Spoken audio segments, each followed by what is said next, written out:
Boa noite a todos, queridos irmãos. É sempre motivo de alegria nos encontrarmos reunidos nesta casa, movidos pelo firme propósito de estudarmos Jesus, aprendermos com Jesus, para que possamos viver atendendo às sábias e sagradas orientações que Ele nos deixou. O capítulo da noite, ele tem por título Bem-aventurados os puros de coração. Bem-aventurados, em traduzindo, significa felizes os puros de coração. E cabe sempre uma reflexão: quem é que consegue ser feliz sem que tenha uma pureza de coração? O nosso coração é a sede do nosso sentimento, é o repositório, é como que é o armazém onde nós colocamos as nossas ideias, os nossos pensamentos.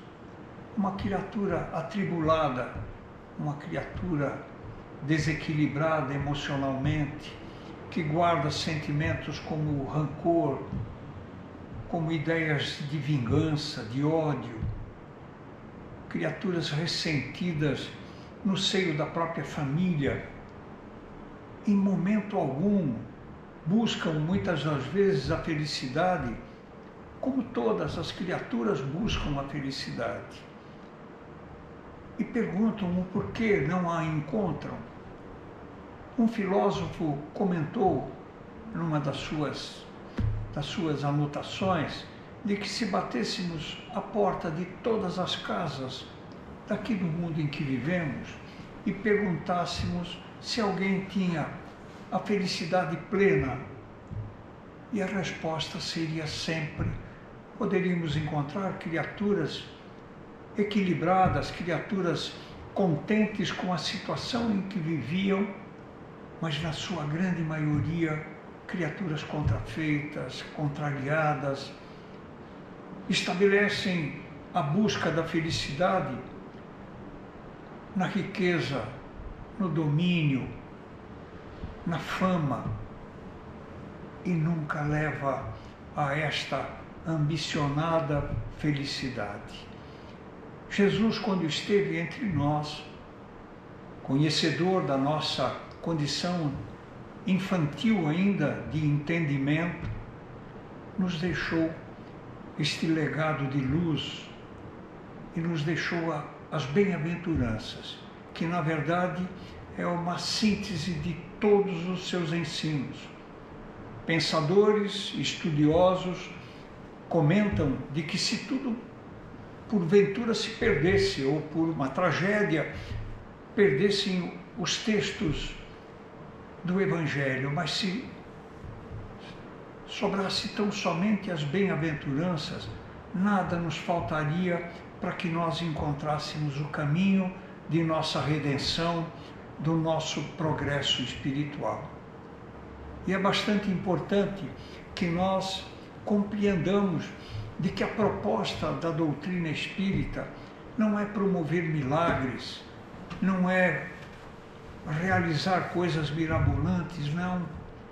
A proposta da doutrina dos Espíritos é reviver os ensinos de Jesus na sua pureza, livre de tudo aquilo que nos prendeu a dogmas, ser felizes no tempo dos dogmas era respeitarmos as imposições que a religião impunha a todos os seus profitentes. A doutrina espírita nos dá a clareza de que a terra não é habitada por anjos e santos, que todos nós viemos para cá para a nossa própria redenção, para o nosso próprio progresso. A terra é, indiscutivelmente, para muitos, o educandário da alma, para outros tantos, um hospital para o tratamento das suas deficiências, para as suas dificuldades, e para outros representa quase como um presídio, a criatura cerceada, muitas das vezes até dos seus próprios movimentos, fruto de comportamento inadequado em vidas pregressas. O nosso Pai é amor, o nosso Pai é misericórdia e não esquece de nenhum dos seus filhos. E os ensinos de Jesus têm como proposta abrir a nossa consciência para que nós possamos nos emancipar. Diferentemente da época em que vivíamos pautados numa determinação sem a possibilidade de fazermos considerações ou de nos manifestarmos contrários àquilo ou não aceitando o que nos era imposto. E hoje, graças a Deus, nem tudo o que nós lemos, como recomenda Kardec, deve ser aceito antes de submetermos ao crivo da razão. Analisarmos se já nos encontramos em condições de aceitar aquilo sem criar uma violência, uma agressão à nossa própria intimidade. E o capítulo da noite, ele segue em inúmeros temas, é um capítulo bastante extenso.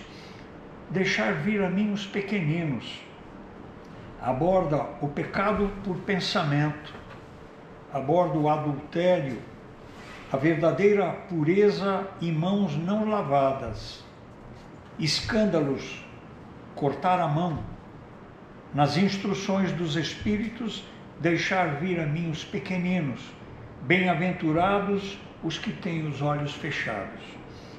E deixar vir os pequeninos, numa anotação de Mateus, bem-aventurados os puros de coração, que eles verão a Deus. Então lhe apresentaram uns meninos para que ele os tocasse, mas seus discípulos ameaçavam os que lhe o apresentavam. O que, vendo isto, Jesus levou muito a sério e disse-lhes: deixar vir a mim os pequeninos e não os embaraceis, porque o reino de Deus é daqueles que se lhes assemelham.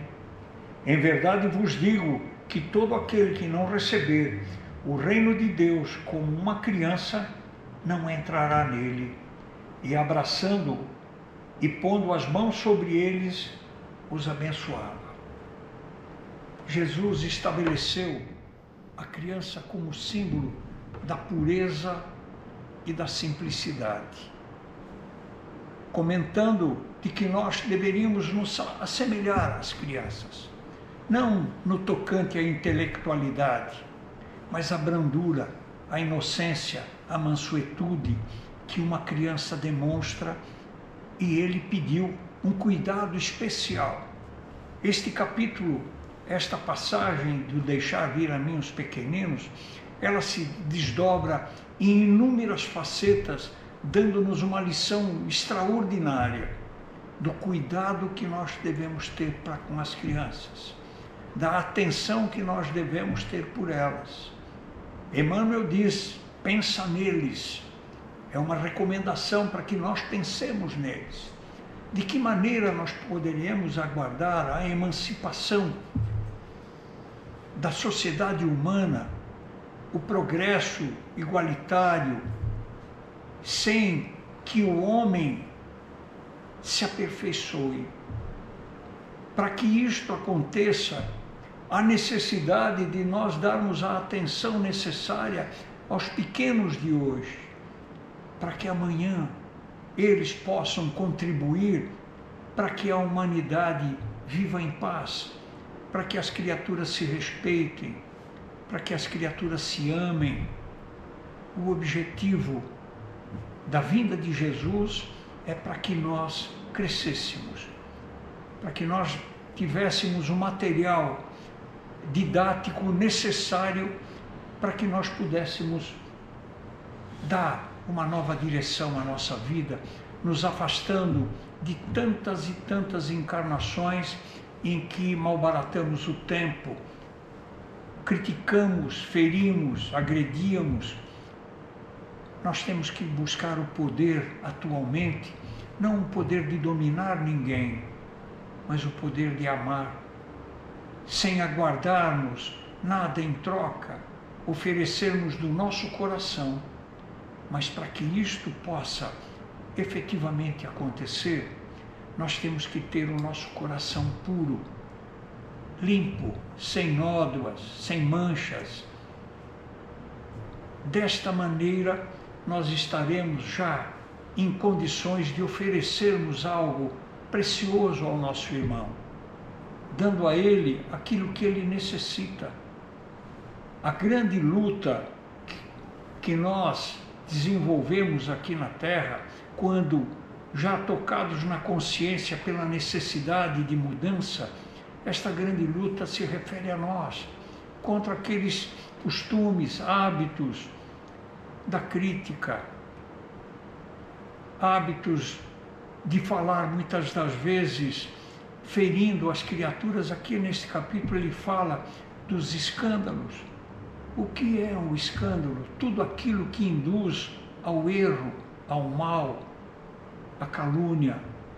Isto são os escândalos dos quais nos penalizaremos um dia, porque o resultado disso tudo é desarmonia, é desavença, é sofrimento, é dor. E nós podemos impedir isto. Já é tempo, meu bom Deus, o quanto tempo nós deixamos passar sem que nos movimentássemos em busca de algo que nos favorecesse na nossa intimidade. Ao longo do tempo, para que se mantivesse a história dos feitos dos homens, das conquistas, mesmo nas guerras, quando estabelecíamos para os vencedores a condição de heróis e para os derrotados, os criminosos, tudo isto ficou registrado e nós conseguimos hoje nos museus, nas obras literárias, identificar os nossos feitos do passado. E atualmente nós vivemos um momento precioso no qual nós estamos escrevendo uma história, a nossa história, a história da nossa sociedade. E graças a Deus já se percebe mudanças significativas. Os animais recebem um cuidado especial. Existem movimentos, ONGs, que trabalham incessantemente, ora por aqueles desvalidos caídos pelas ruas, ora por aquelas criaturas envolvidas com as drogas, outros com a violência, equipes que trabalham atuando nas casas de detenção, de reclusão, num esforço constante de despertar na consciência dessas criaturas o dever sagrado de se comportarem de maneira condizente, que não firam, que não machuquem. E isto é, na verdade, a resposta daqueles que procuram estudar e viver aquilo que Jesus nos ensinou. Graças a Deus, a sensibilidade da humanidade se alterou, embora, lamentavelmente, ainda existem irmãos que merecem o nosso cuidado, a nossa compaixão e a nossa vibração, endereçada para que sejam tocados e possam retornar ao caminho do equilíbrio, ao caminho da paz, lembrando sempre da necessidade do convívio familiar, da proximidade com as pessoas, não no isolamento como que se isso fosse a forma de recuperar alguém. Não. Então, nós, candidatos a aprendizes do Evangelho, que hoje já dedicamos alguns instantes da nossa vida em ler, em aprender com Jesus e aplicar aquilo que Jesus nos ensinou. Desta maneira, indiscutivelmente, nós caminhamos na direção certa. E na superação daquilo que ainda guardamos dentro da nossa intimidade e que é um impedimento para o nosso progresso. Guardarmos ressentimento, nas pequenas discussões, sairmos contrariados. Olha, me feriu, eu o perdoo, mas desde que não passe mais à minha frente. Isto nós ouvimos com frequência. Olha, ele falou com isto ou aquilo para mim, doravante eu não quero, se puder, nem vê-lo. Isto não é um procedimento, isto não atende à sagrada recomendação de Jesus do amai ao vosso próximo como ele nos amou. E acrescentou que seríamos reconhecidos seus discípulos se nos amássemos uns aos outros. E a pureza do coração, que é, na verdade, a sede do nosso sentimento, ela não pode, como dissera Jesus, a boca fala daquilo que tem o coração. Quando agredimos, quando ferimos, a demonstração clara da sujidade que ainda guardamos no nosso íntimo. E a nossa grande luta reside nesse particular. Remover isto lentamente. Não existe um tempo marcado, mas quando nós já identificamos e compreendemos a necessidade de mudar, é o passo, é o ponto de partida. Alimentando esta ideia, nós vamos lutar contra sentimentos que guardamos há milênios dentro do nosso íntimo. É como o hábito de beber ou de fumar. Ninguém adentra estes vícios sem um período de sofrimento inicial e, posteriormente, os prejuízos causados, e para que a criatura consiga se afastar desses hábitos, ele tem que construir intimamente uma força, gerada pelo pensamento de que eu preciso mudar. Marca uma data, estabelece um prazo e luta para que consiga superar tudo isso. E nós vamos como que removendo todas essas nódoas do nosso coração para que nós possamos efetivamente nos amarmos uns aos outros, que o sofrimento, a dor do nosso irmão também toque o nosso coração, mas não na proposta de interceder em algum momento a favor e nos afastarmos como que se estivéssemos tirando da nossa frente um problema. Voltar como bom samaritano, recomendou cuidados ao caído de Jericó, mas ele voltou para saber se a criatura precisava de alguma coisa a mais. Um amigo ferido pelo álcool, internado numa clínica, numa situação deprimente, comentávamos a respeito de uma visita e surgiu a ideia de que fizéssemos repetidas visitas a esta criatura, para que ele pudesse ser alimentado nesta nova proposta, neste novo alento de se reerguer e sair daquela situação deprimente em que se encontra. Então, queridos amigos, o objetivo do nosso estudo e do nosso esforço é conquistarmos estes valores que nos faltam ainda. E aqui tem um tópico que fala do pecado por pensamento e adultério. Ouvistes que foi dito aos antigos, não adulterarás. Eu, porém, vos digo que todo aquele que olhar para uma mulher cobiçando-a, já no seu coração adulterou com ela. A palavra adultério não deve ser aqui entendida no sentido exclusivo de sua acepção própria, mas com o sentido mais amplo. Jesus a empregou frequentemente por extensão para designar o mal, o pecado e todos os maus pensamentos, como, por exemplo, nessa passagem. Porque se nesta geração adúltera e pecadora alguém se envergonhar de mim e de minhas palavras, também o Filho do Homem se envergonhará dele. E quando vier na sua glória de seu Pai, acompanhado dos santos anjos, de uma anotação de Marcos, o evangelista. Queridos amigos, todos nós somos criaturas humanas, movidos ainda por desejos, por inclinações, por desequilíbrios. Mas uma coisa é clara e certa: compreendendo esta advertência de Jesus, temos que lutar contra estas ideias que tão somente contribuem para que nós promovamos o desequilíbrio.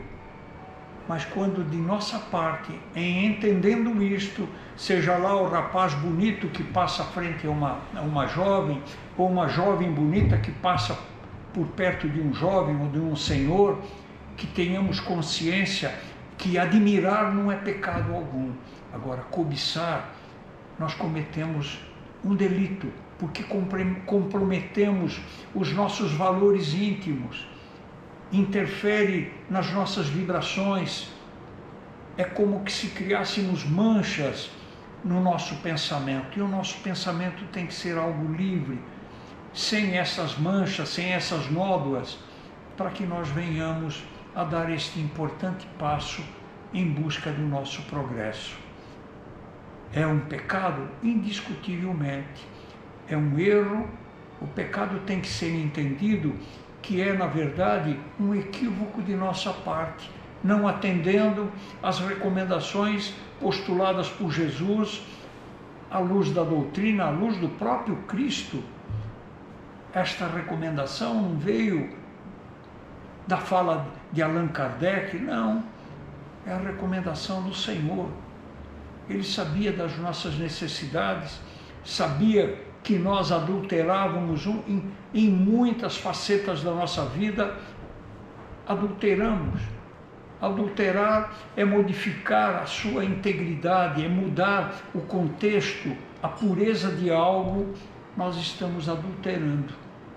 Não é a traição pura e simples, mas quando nós ferimos algo na sua pureza, na sua integridade, nós estamos cometendo esta adulteração.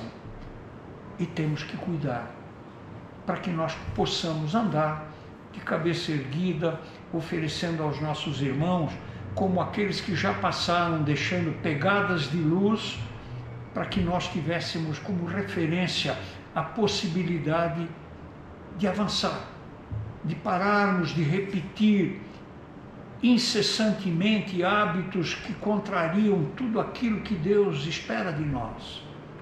O nosso Pai, Ele quer o nosso progresso, Ele quer o nosso bem, e aquele filho que erra é aquele que mais atenção necessita. Agora, uma coisa é clara e certa: o cristianismo não é uma proposta de pura e simples adoração, louvor e omissão. É trabalho. A vinda de Jesus e aqueles que o seguiram deixaram uma marca da qual nós não podemos jamais nos esquecer. Foram numa época em que tiveram que ser supliciados para deixarem a marca do cristianismo aqui, a possibilidade do progresso da humanidade. Hoje, quando falamos que somos cristãos, que somos espíritas, recebemos um tapinha nas nossas costas, no ombro. Puxa, admiram. Agora, é importante que não venhamos a nos equivocar, que tão somente pelo rótulo religioso estaremos avançando em busca de um amanhã melhor. O Gandhi, este grande indiano que deixou uma marca de luz para a humanidade, recebeu certa feita de um pastor anglicano um Novo Testamento. E o Gandhi leu esse Novo Testamento. Posteriormente, procurado pelo pastor anglicano, o pastor indagou: o que você achou? Ele falou: jamais vi uma árvore tão frondosa, comentando as bem-aventuranças. É uma pena que os frutos ainda são verdes. Falava ele dos cristãos aqui na Terra, que ainda estavam numa fase, principalmente na época em que viviam o domínio de um povo da Europa, mas ele se manifestou encantado com aquilo que continha as bem-aventuranças e o próprio Evangelho. Então, queridos amigos, façamos a nossa parte. O grande beneficiado somos nós. Quantas são as criaturas que já intercederam, muitas das vezes silenciosamente a nosso favor, dedicaram esforços, vibrações benfazejas, que nos levantaram nos momentos difíceis da nossa vida. Façamos também o mesmo. Dediquemos do nosso coração o nosso melhor sentimento para que possamos deixar uma marca também da nossa solicitude, da nossa amabilidade para com todos. Somos irmãos, e isto não é uma escolha do Espiritismo, isto é uma determinação de Deus. Fomos criados pelo Pai, a conta de irmãos, e os irmãos têm que se entenderem. Meus amigos, eu agradeço de coração a vossa paciência em me ouvir, rogo a Deus pelo bem de todos e vamos caminhar. Muita paz.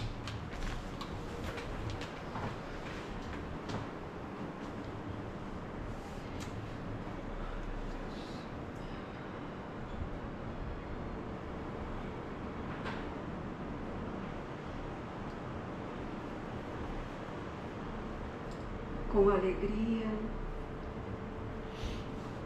nos dirigimos nesta noite ao lado do nosso irmão, algumas palavras a esta casa abençoada, aos estimados irmãos. Este Evangelho de luz que traz as bem-aventuranças, sendo bem-aventurados os puros de coração, porque verão a Deus. Como foi colocado, Jesus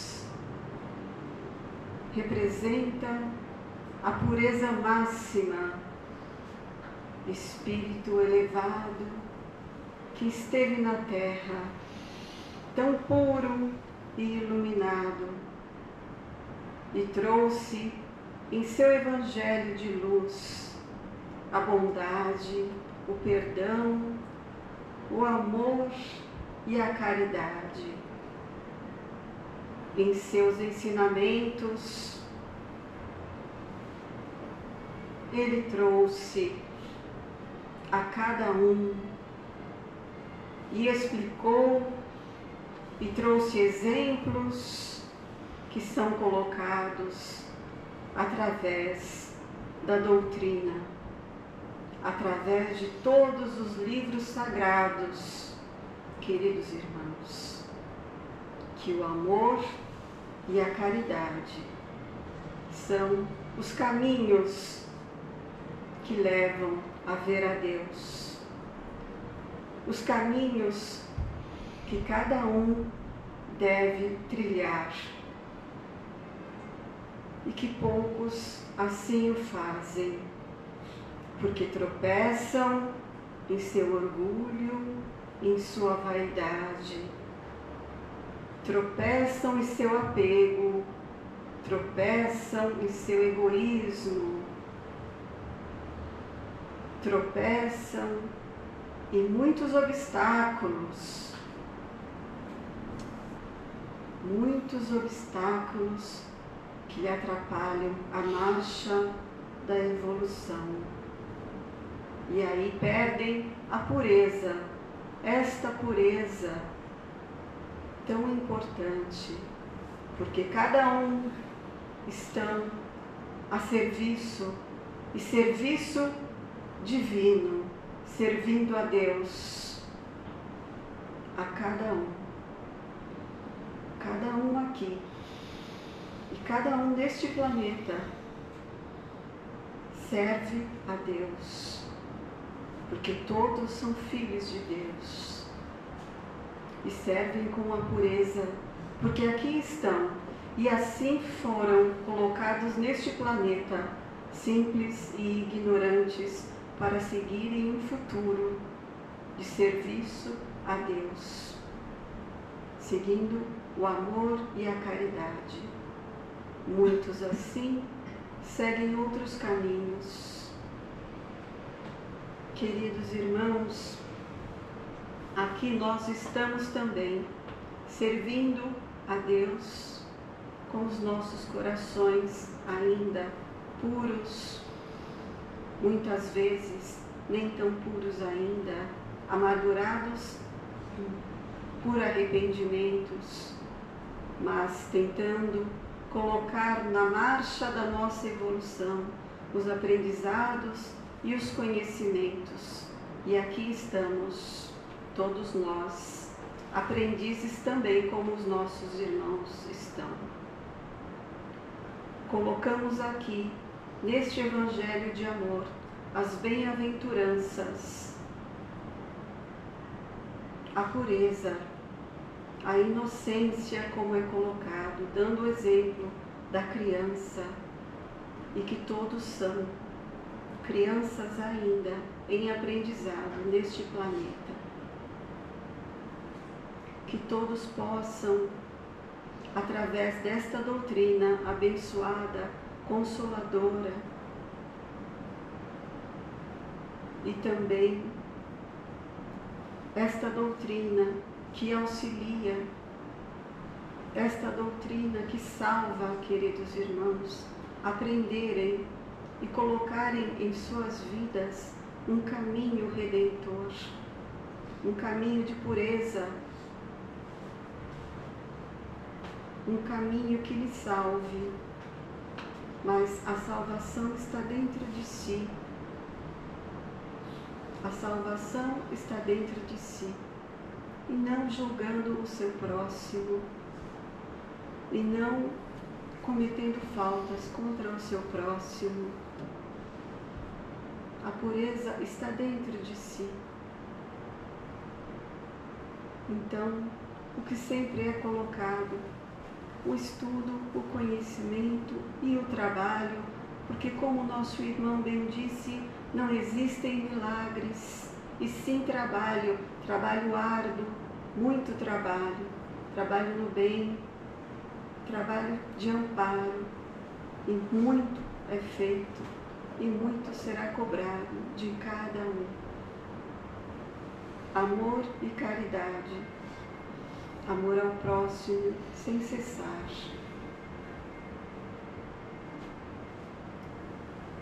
O nosso agradecimento, nossos votos, que a paz de Deus esteja em cada coração e que cada coração possa se transformar na pureza que o Mestre traz como exemplo neste Evangelho de luz desta noite, nesta casa abençoada.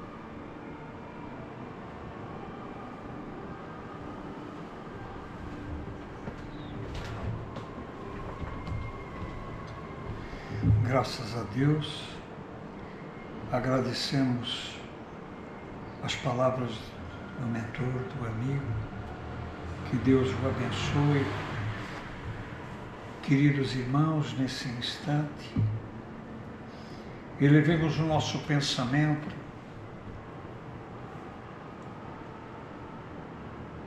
abrindo a nossa mente, tornando-nos receptivos aos trabalhadores espirituais que de boa vontade atendem, acolhem as nossas súplicas, rogando a estes trabalhadores do bem